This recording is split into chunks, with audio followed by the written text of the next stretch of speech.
A shipping container snaps open on a cliff road. The lid jerks wide, metal groaning, and the inside suddenly looks like a secret you weren't meant to see. Heat hits first, then sound.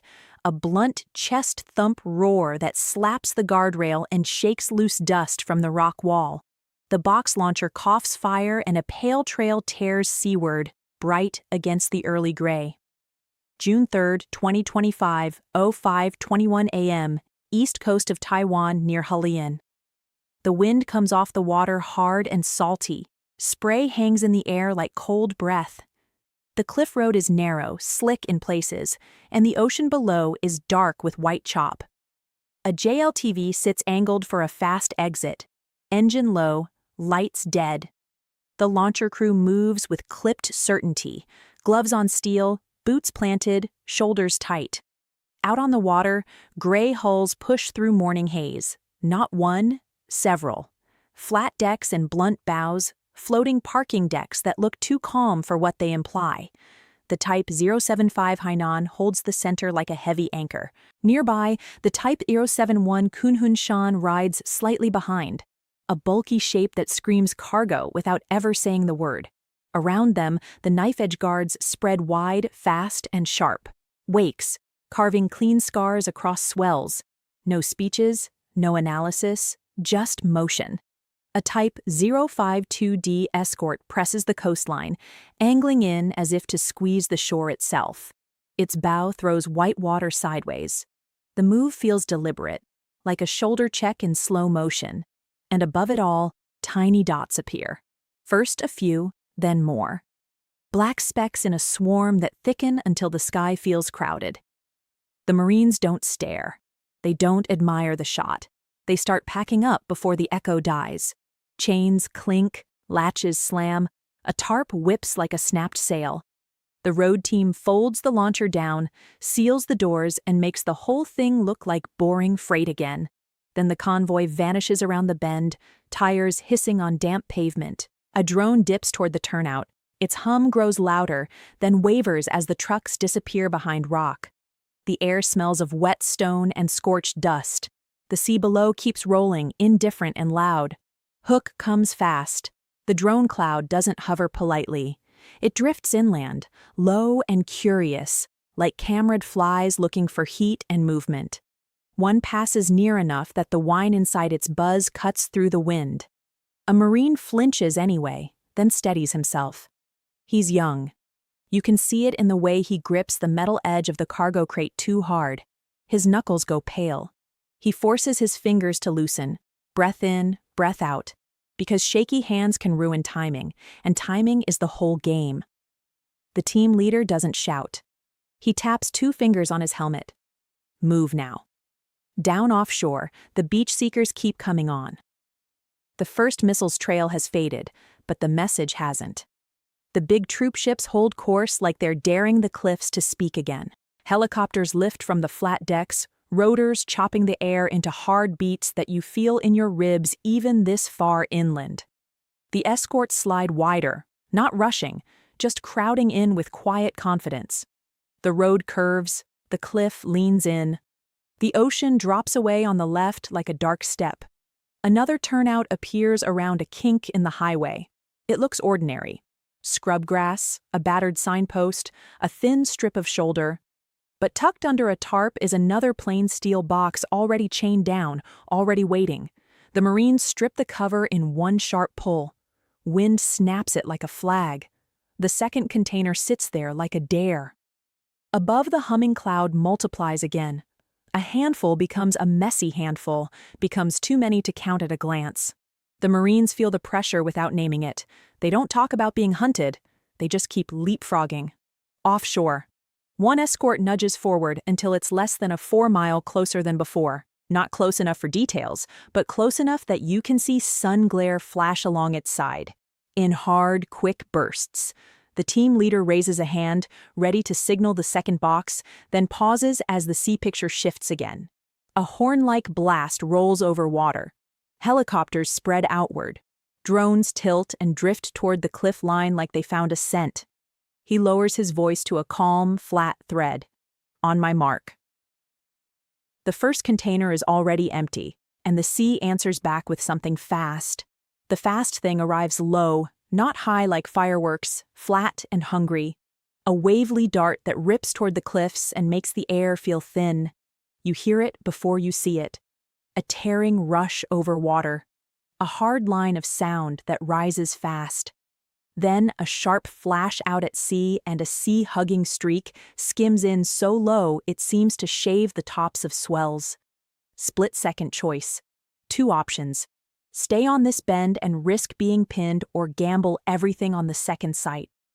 The leader doesn't finish the thought out loud. He points.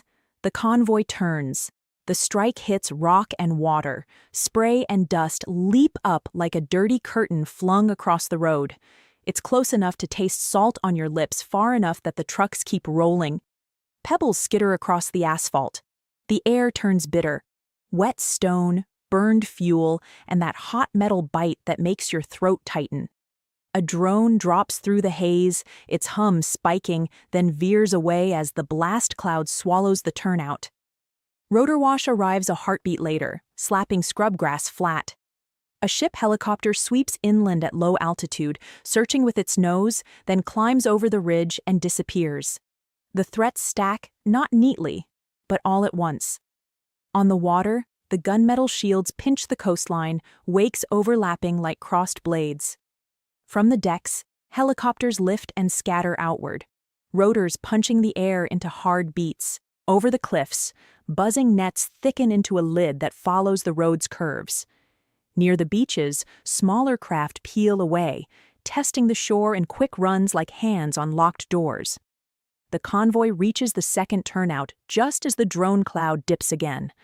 The tarp comes off in one violent rip. The wind snaps sideways. The shipping container doors swing open, hinges squealing, and inside the launcher rises like a hinge-backed spine. The launcher crew moves fast. No wasted gestures, no extra words. The plane's steel box spits a strike. Dust jumps. The guardrail shivers. A second shot follows, the crate kicking a white trail seaward that fades into haze. Out offshore, the effect is immediate and visual. One troop ship jerks off its line. Smoke spills sideways, not up like a clean flare, but out like a torn curtain. Its forward motion bleeds away until it's no longer pushing the group toward the shore. The landing rhythm breaks. Smaller craft hesitate, then swing wider, unsure whether to commit. That's the crush moment. Without bodies, without gore, pure momentum killed. A Type 52D tries to force the issue anyway. It bears down toward the coast, angling in like a shoulder check. But a Taiwanese Tuochang-class corvette darts across its path with a sharp, fearless cut. The near collision is pure steel instinct. Both ships snap away at the last breath. Metal groans carry over the water. The sea between them churns like it's being stirred, white froth boiling where wakes clash. Overhead, drones dive in a messy wave, black specks in a swarm dropping toward the turnout. One passes near enough to hear a thin electric whine inside its buzz. Another circles the open container doors like it wants to memorize the shape. The Marines do not stay to admire the smoke. They don't pause to confirm results. They fold the launcher down, slam doors, and chain the container shut until it looks like dead freight again. The convoy packs up and rolls, tires hissing, engines low, disappearing into the next curve as the drones arrive too late. The helicopters swing back toward the sea. The escorts tightened around the amphib ships, protective and tense. The first push has been checked hard. It hasn't ended, but it has been forced to breathe. And then briefly, everything feels wrong in its quiet. Wind, water, smoke drifting low. No new blast, no new roar. For a moment, the water goes strangely quiet. Then the horizon changes again. Smoke crawls over the sea like spilled ink. One transport lags behind the others, drifting in a smear of gray, no longer leading anything. The road is damp, tires hiss, wind claws at tarps and straps. The air tastes like salt and worn dust. The Marines thread past shuttered shops and quiet bus stops. Everything ordinary except the low engine growl and the faint buzz that keeps returning. The cargo crate rides locked again, pretending it's just cargo. Hands stay on straps anyway. A drone's shadow skates across the asphalt. It slips over the cliff edge and tracks the convoy low, humming like a small saw. A Marine throws a tarp over a shiny corner of metal, killing a glint. Another taps the truck's side soft twice signal to keep moving. The convoy glides under an overhang where rock juts out like a brow. The drone wavers momentarily blind, then drifts on. The radio crackles once, sharp, clipped like a snapped twig.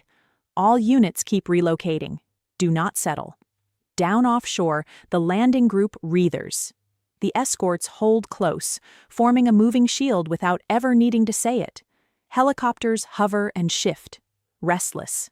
The smaller craft keep testing the shoreline in quick, nervous runs and veer away again. The sea is busy with indecision. Then the horizon changes. Farther out beyond the first wave, a new cluster of flat-deck carriers appears. Clean lines, fresh paint, more helicopters lifting at once until the sky looks like a busy ceiling. Above them, fighter shapes cross the cloud base. JN-16s not diving, not firing, just arriving, just taking their places. The ocean turns crowded with wakes that overlap and glitter, making it hard to tell what's distance and what's deception. The coastline starts to feel like a hallway with too many doors.